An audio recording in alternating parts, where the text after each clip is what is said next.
Want garlic bulbs the size of tennis balls? It all starts with the soil. Today, I'm showing you the exact soil preparation that turns tiny cloves into massive, store worthy bulbs. Welcome back to Almost 2 Acres. I'm Carol, and today we're talking about something that can make or break your garlic harvest soil preparation.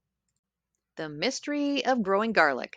I've seen gardeners plant the same variety in different soil conditions and get completely different results. Some get bulbs the size of quarters, others get bulbs the size of tennis bulbs. The difference? Soil preparation. Before we even talk about soil composition, let's cover the non negotiables. Garlic needs full sun, minimum 6 to 8 hours of direct sunlight daily. I can't stress this enough. If your garlic patch is in partial shade, you're limiting your bulb size from day one.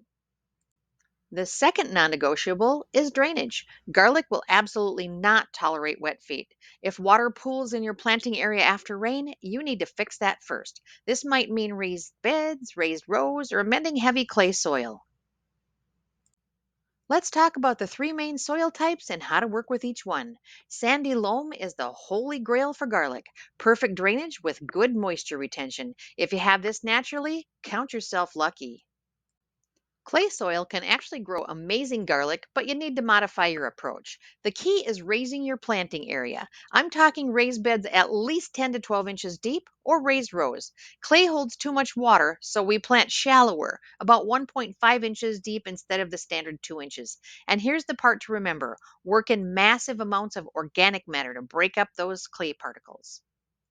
Sandy soil drains too fast, which means you'll be watering constantly. The fix? Plant slightly deeper, about 2.5 inches, and again, massive amounts of organic matter to help hold moisture. You'll still need to water more often, but good organic matter makes sandy soil much more forgiving.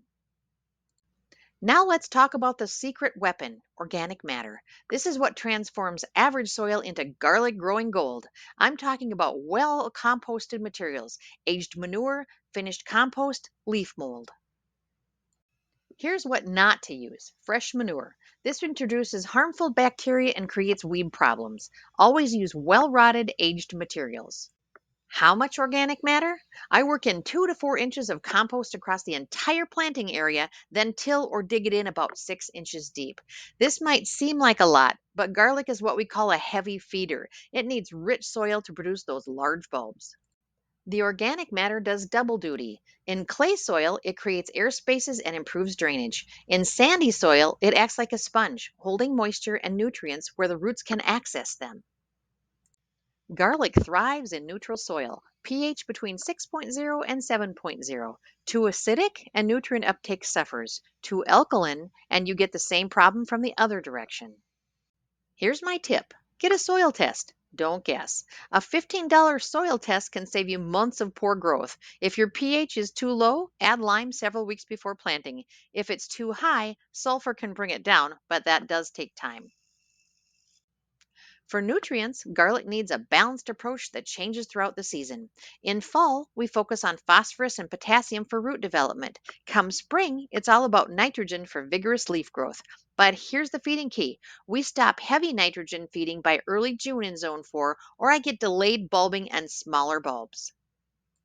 Here's something most gardeners overlook: crop rotation. Remember how Grandpa moved his crops to different areas of the garden every year? Don't plant garlic where you've grown onions, leeks, or other alliums in the past 3 to 4 years. This prevents disease buildup and maintains soil health since they're all in the same family. Good rotation crops before garlic include legumes, which add nitrogen to the soil, or grains and grasses that help break pest and disease cycles. So let's recap the soil recipe for monster garlic bulbs: full sun, excellent drainage, 2 to 4 inches of organic matter worked into the top 6 inches of soil, neutral pH between 6.0 and 7.0, and proper crop rotation. Remember, the largest cloves produce the largest bulbs, but even the best seed garlic won't perform in poor soil. Get your soil right, and you're already 80% of the way to a successful harvest. In the next video, we're covering planting timing and depth, because even perfect soil won't save you if you plant at the wrong time or depth. Make sure you're subscribed with notifications on. Please give this video a thumbs up if it helped you understand soil preparation better. If you like my coffee drinking hippie vibe, please subscribe and bring your friends along. Until next time, let's get growing.